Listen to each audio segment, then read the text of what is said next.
These images conceal memories.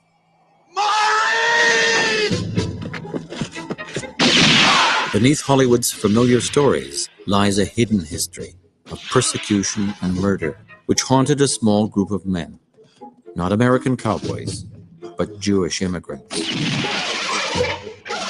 This is the story of the founders of Hollywood, the story of the idea that became their America and ours. What is America to me? A name, a map, or a flag I see? A certain word, democracy. What is America to me?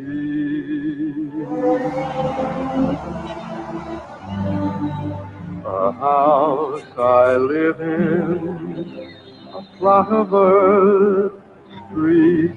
Modern America first saw light on a Hollywood screen.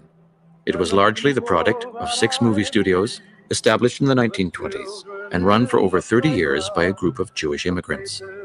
They had strikingly similar backgrounds. All races and religions, that's America to me.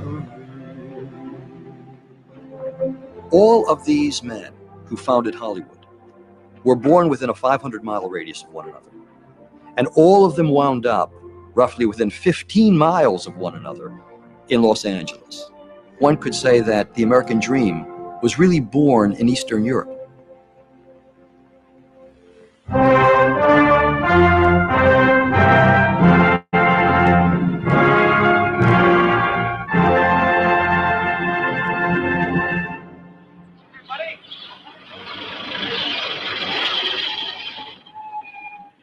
Well, here we are. This is the Warner Studio. Gee, I've never been so thrilled in all my life.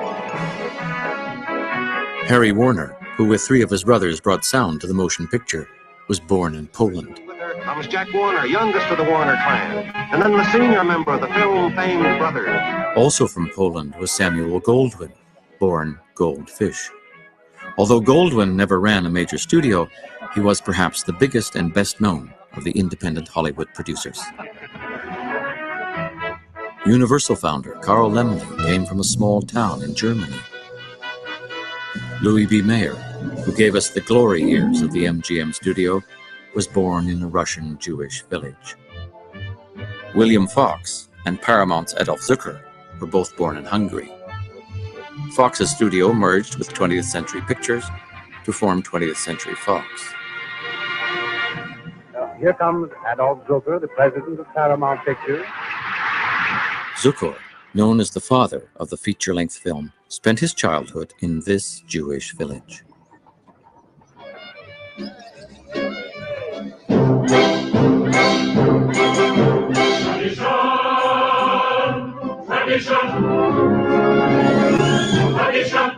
Prior to the 20th century, most Eastern European Jews were forced to live in poor villages called shtetls.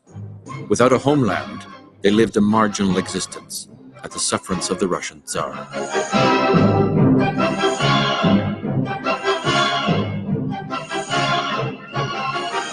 Rabbi, may I ask you a question? Certainly, Leibish. Is there a proper blessing for the Tsar? A blessing for the Tsar, of course. May God bless and keep the Tsar far away from us.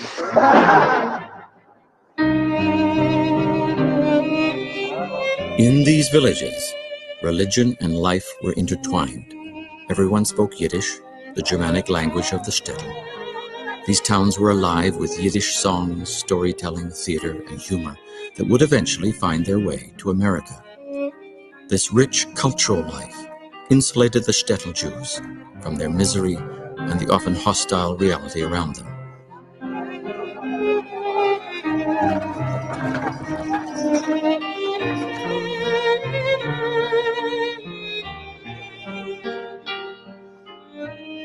The Hollywood movie moguls and their parents came from a place which was like a colossal pressure cooker, the Pale of Settlement in the Russian Empire, was the only place where Jews could live legally under the Tsar. They had a very marginal existence, lived in poor villages. There was a tremendous degree of overpopulation. People were constantly migrating around this area. It really was the equivalent of a sort of huge Indian reservation. Not only were people poor, but there were very few things that they could do to earn a livelihood. Their neighbors were often violent. There were tremendous constraints on Jewish life, and also a real sense of vulnerability.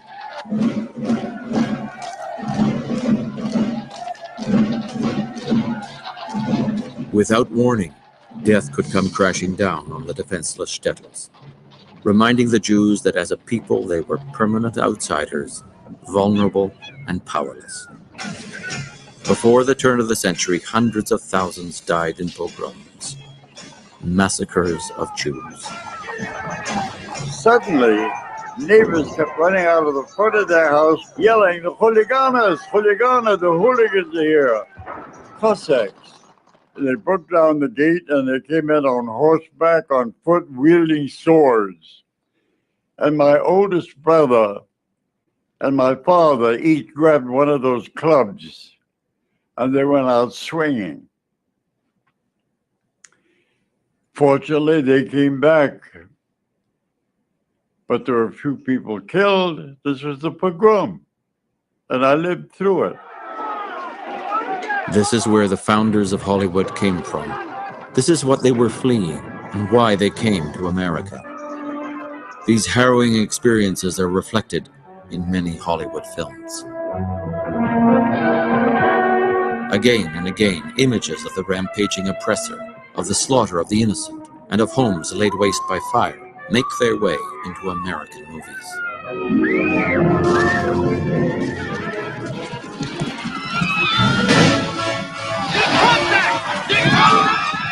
For the shtetl Jews in the late 1800s, life was a series of rapes and murders. Many decided not to wait for a cavalry that would never come. For the Jews of Eastern Europe, there were three ways to flee. The first was to stay where you were and participate in some Marxist or socialist movement where you could become part of a labor organization that would in turn create a great regime, a socialist regime in which Jews could be accepted as equals.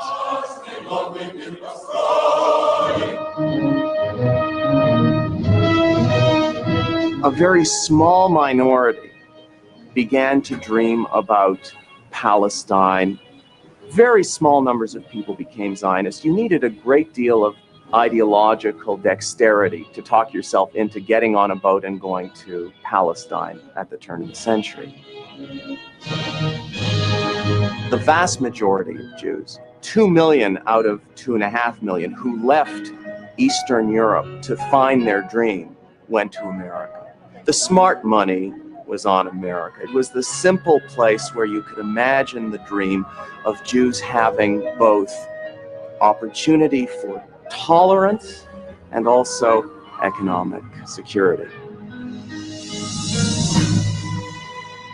For Jews, this was a migration forever.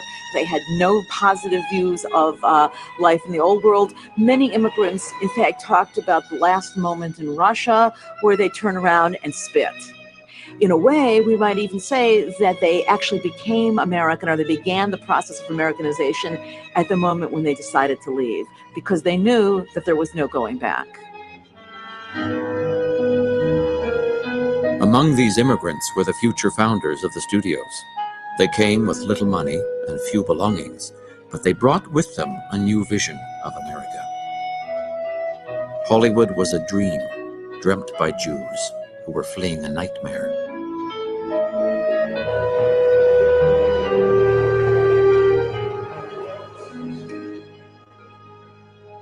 When they landed in America, the Jews expected to find a place where the little guy could make it to the top.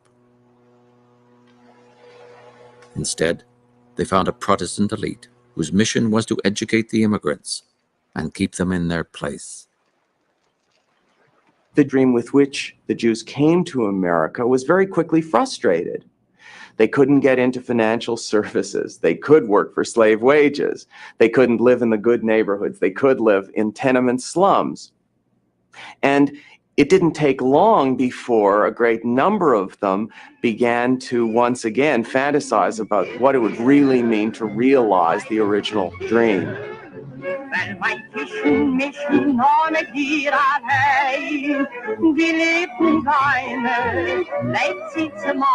Many of the future moguls had fathers who failed to adjust in the New World.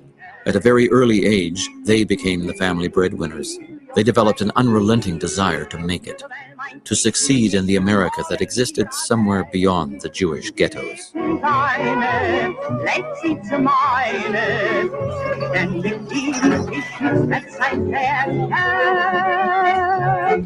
Jews couldn't be in banking. They were shut out of that. There were quota systems to get into Harvard, into almost any medical school or whatever. Any business or profession that was thought to be honorable was in some way or other excluded to Jews, so that they went into businesses that were, in a sense, outside of this system of dominance. Hollywood's future founders quickly distinguished themselves as risk-takers and innovators. Adolf Zucker made his first fortune with the invention of a fox stole, with a clasp inside the fox's mouth. The first moguls tended to come from various aspects of the sales business. Dry goods sales, Laemmle was a clothier, Goldwyn was a glove salesman, Adolf Zukor in furs, Louis Selznick in the diamond business. And as they approached the motion picture industry, they approached it not from an engineering point of view, not from technology or machinery, but from how they can distribute a product. You really can't stress too much how pervasively Jewish the movie industry was in New York before World War I. Not that Jews were making movies or acting in movies, but there probably would not have been an extended Jewish family in New York at that time who did not have some relatives involved in some aspect of the movie industry, which was really a mom and pop industry of storefront theaters in not very elegant neighborhoods. My dad was president of Paramount for almost 30 years. The way he got into the business was quite wonderful. My grandmother, who raised 8 children in 2 rooms above a fish and produce market in a Jewish ghetto in Chicago called Maxwell Street. She came rushing and said, Bonnie, you have to come here quickly. I have the most wonderful business. And she was going on and on and on. And she got him on a trolley car and took him to a kind of storefront Nickelodeon theater. And on the way there, she told him that this was the greatest business in the world because the people paid the money before they got the goods. Sam ran the projector, and Abe fed the film through it. Harry collected the money, and Jack's assignment, Jack was only like 12 or 13 at the time, but he was singing.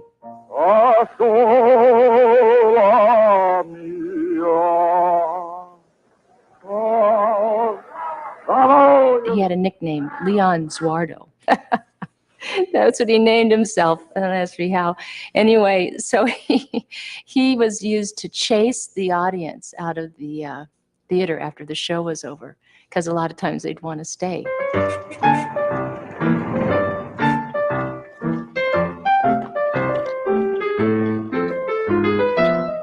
At the turn of the century, movies reflected the vision of America shared by Thomas Edison and the other men who invented the film industry. Most of these old stock Protestants saw film as an amusement for the working classes.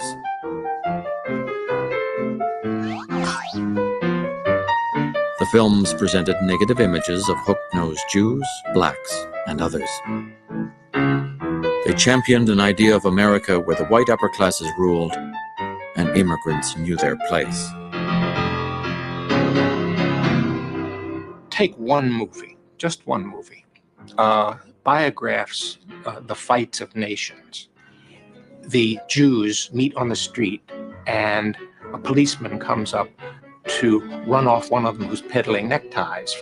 One of the other Jews pulls out money and hands it to the policeman as a bribe to let his friend sell the neckties. There is a thread connected to the money, so as the cop walks away smugly, the money pops out of his pocket back into the Jew's pocket. They're petty merchants, they jabber, and they corrupt cops. It's all so perfect. The blacks, they're in a saloon, and a fight ensues in which a huge razor is pulled. So the blacks dance, they fight over women, and they fight with razors. Then two Scotsmen fight nobly with courage and dignity. Then it cuts to the end, and the ethnic groups that are thought to be noble come out into a kind of tableau. John Bull comes out and shakes hands with everybody. Johnny Reb from the Confederacy comes out and takes a bow. The Scotsman comes out and takes a bow. And finally, Uncle Sam comes out and takes a bow. No Jews, no blacks. In effect, immigration has happened, but until the immigrants and the blacks learn what it's like to be old stock, they're not really in it yet. The highest artistic achievement of pre-Jewish American cinema was the box office hit Birth of a Nation by D.W. Griffith. The explicitly racist story glorified the Ku Klux Klan and played on white America's fear of racial intermixing.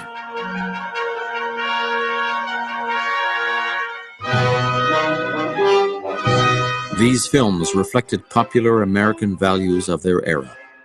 Ironically, they were being shown in Jewish-run theaters to audiences of Jews and other immigrants.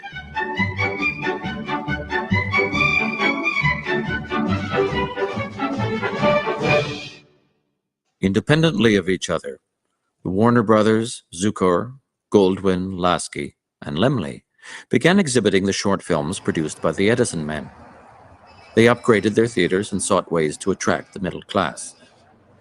Here, they drew on their Jewish experience.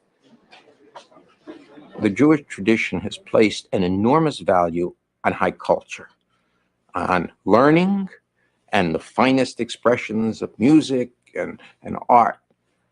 At the same time, the experience of being on the margins meant that your identity was integrally tied to the maintenance of popular culture, collective norms at the lowest common denominator.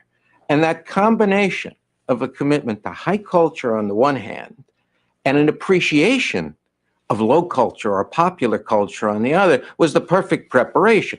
Adolf Zucker turning to a Sarah Bernhardt for a popular film, I think, is a case in point. Adolf Zucker believed that to attract the middle class, one had to change not just the theaters, but the films. Bypassing Edison, he imported from France this film, featuring a famous stage actress. He premiered it in a Broadway theater. Not wanting to depend on Europeans for quality films, Carl Laemmle and the other Jewish exhibitors began producing their own films.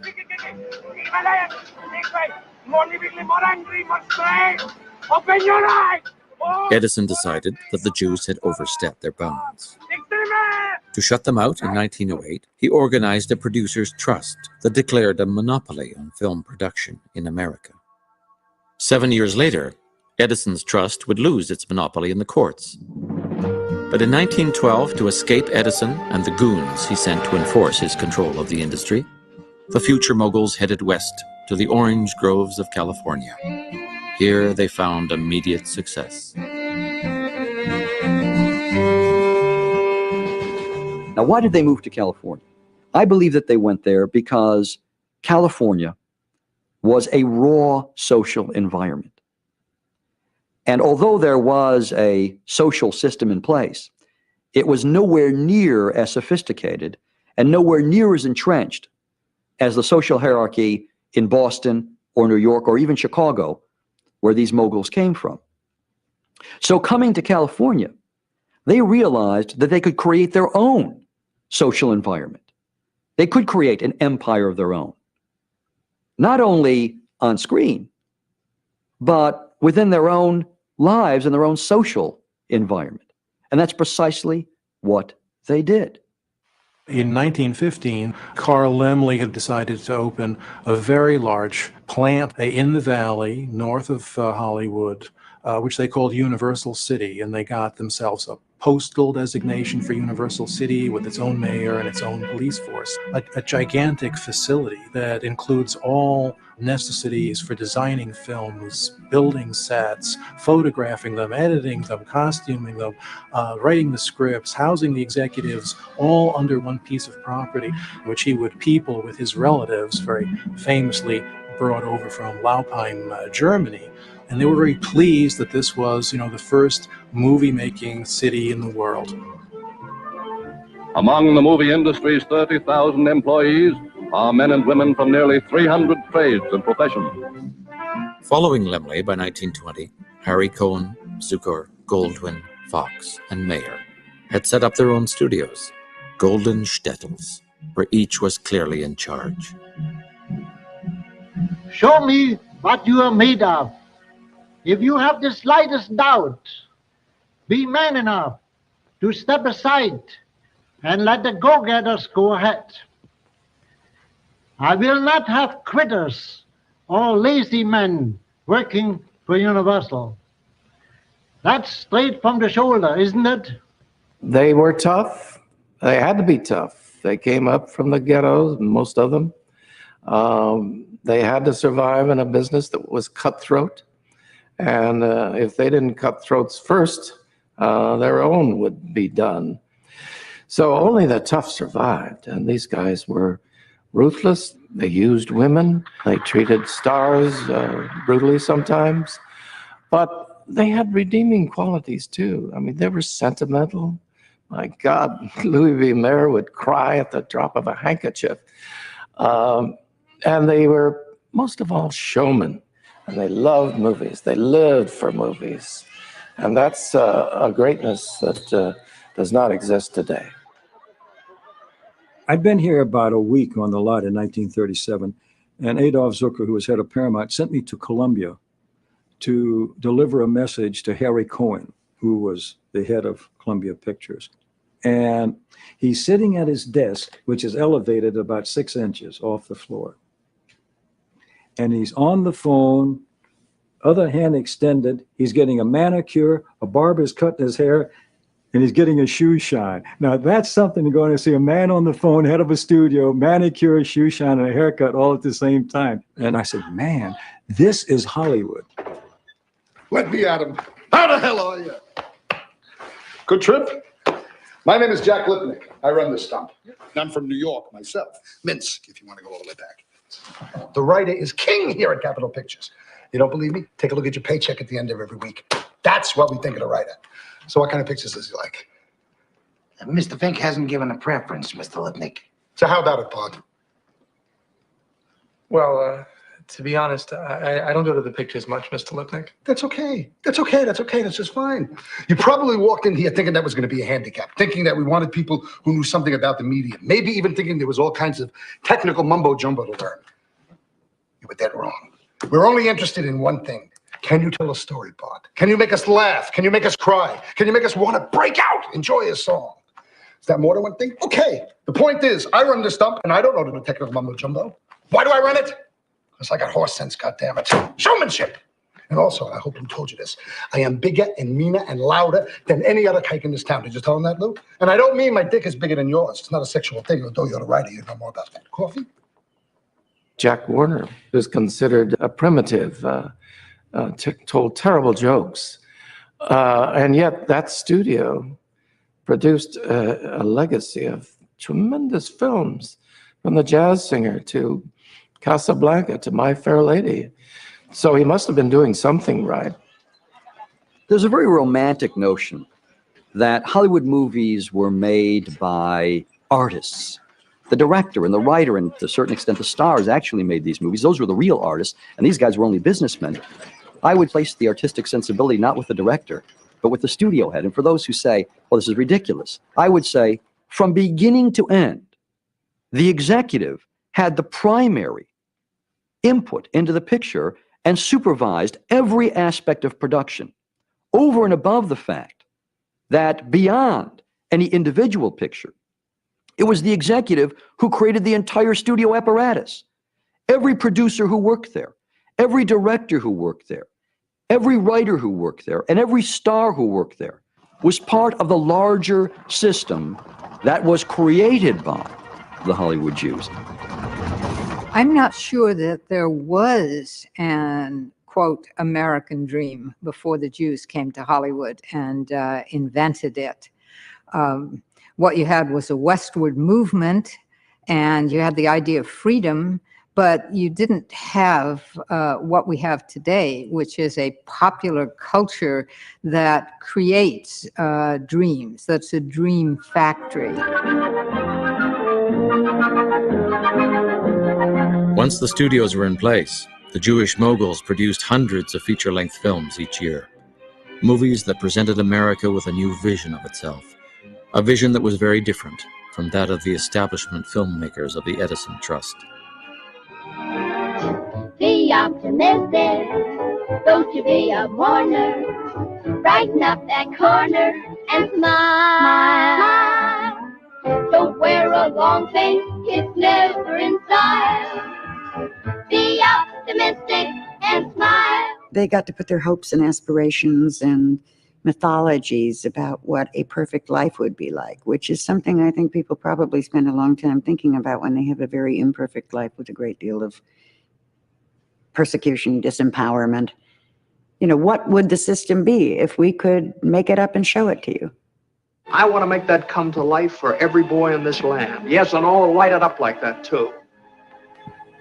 You see, boys forget what their country means by just reading The Land of the Free and history books.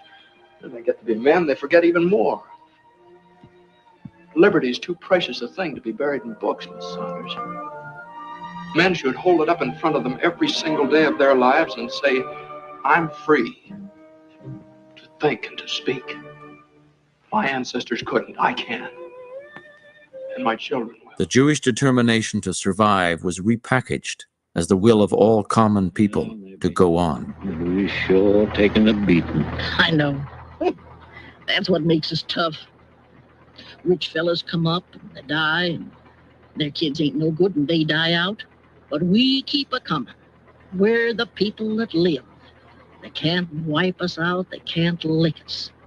We'll go on forever, Pa, 'cause we're the people. Unlike Edison, the moguls celebrated the working class while extolling middle-class values. It's Andy Hardy. Surprise! What's this all about? The moguls created a fantasy version of their own lives. They created an America where families were strong. The flight from persecution had destroyed their own families. The movies showed the family as indomitable and treated mothers with reverence.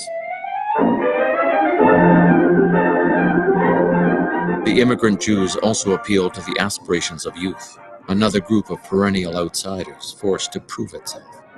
George Washington was just a kid when he chopped down that tree.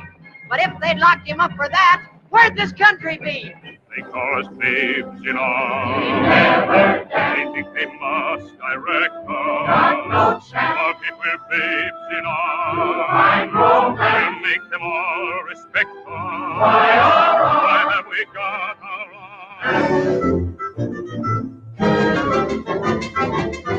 Theirs was a mythical America, a world of boundless optimism, happy endings, and homespun truths. This was a world of clapboard houses with broad verandas and white picket fences, gleaming streets and shops with friendly picture windows.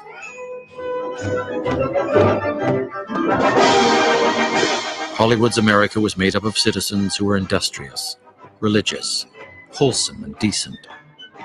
And although they were of different classes and ethnicities, they were knitted together by a larger, almost spiritual sense of family. The moguls created the images, the icons, and the visual forms that we identify with the American way of life.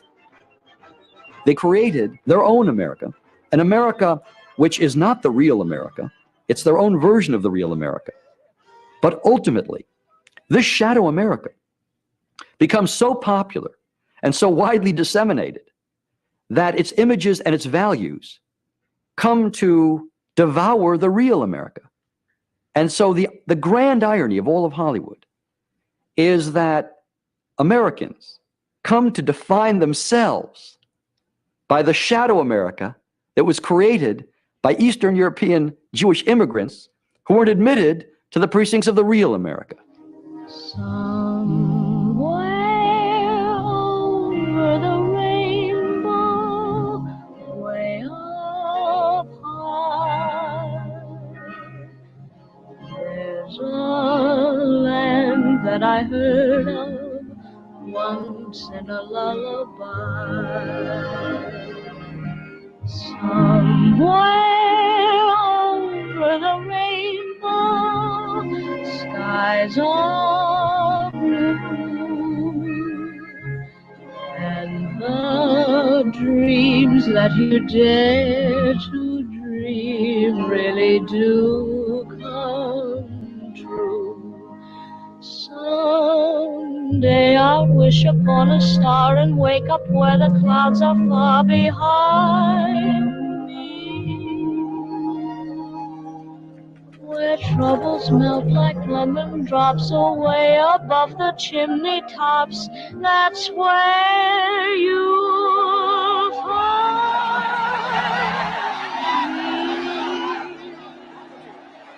Somewhere over the rainbow, through birds fly over the rainbow. Why,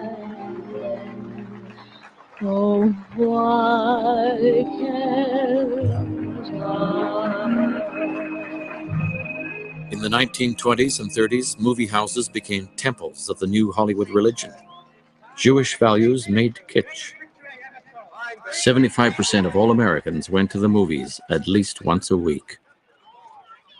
This kind of movie going was religious because it had to do with worship. It had to do with the screen being larger than you were, and you being in awe of what you were looking at, and feeling a certain reverence for it. And so there was, maybe you could say, a bogus spirituality, but it was a spirituality still that was believed in. Star Norma Shearer, legendary producer Irving Thalberg, and the most famous of screen lovers, Greta Garbo and John Gilbert. Actors became the gods and goddesses of the new American religion. Innovation getting cheerfully mobbed. It's frenzied friendship, frantic fandom. Here she comes, the star. And where there are new gods, there must be new idols. So the studio heads began a movie guild with the lofty title of the Academy of Motion Picture Arts and Sciences. It was Mayer's brilliant idea to create the Oscars, where the movie moguls could honor themselves by giving each other awards. In this way, they went from being a group of immigrant Jews to award-winning American producers. Thank you, Mr. Jessel. I'm proud to be the recipient of this award. I'm proud to be the head of a studio.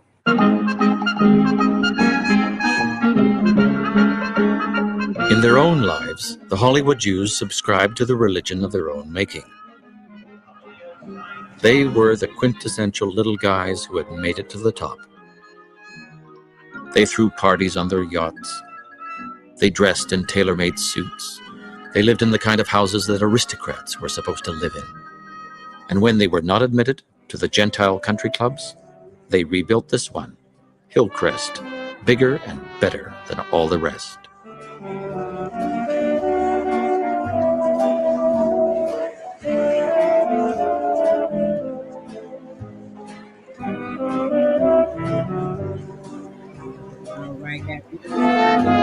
Come back later. I didn't know. I seen Tony was going live earlier, but he didn't. So I thought he changed his mind. So I said, let me jump up here when Ab went off. So he already had his preset So I'm definitely going to go over there and support my brother, and you guys could do the same. We'll get back to this and continue this later. I wanted you guys to see this. I'm going to get into a little more information. There's also some information I'm going to show you guys on the ISIS theaters that were all over as well. ISIS, what is ISIS? The fertility guy, so on and so forth. I don't want to get too much into the info on the bill, but we're definitely going to get into it. Did you guys hear him say the Gentiles, the Gentile Country Club? Okay. Tomahawk Tony says, hold on, let me go get the brother channel real quick. Hold on a second, sis. I'll get it. Put in a chat for you guys. Hold on a second. He's actually live now. Oh, I don't see it in my history. Hold on, let me see.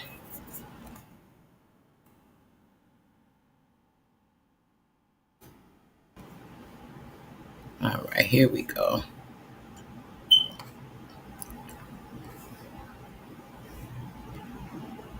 All right. Yes, guys. So just come on over, follow me here.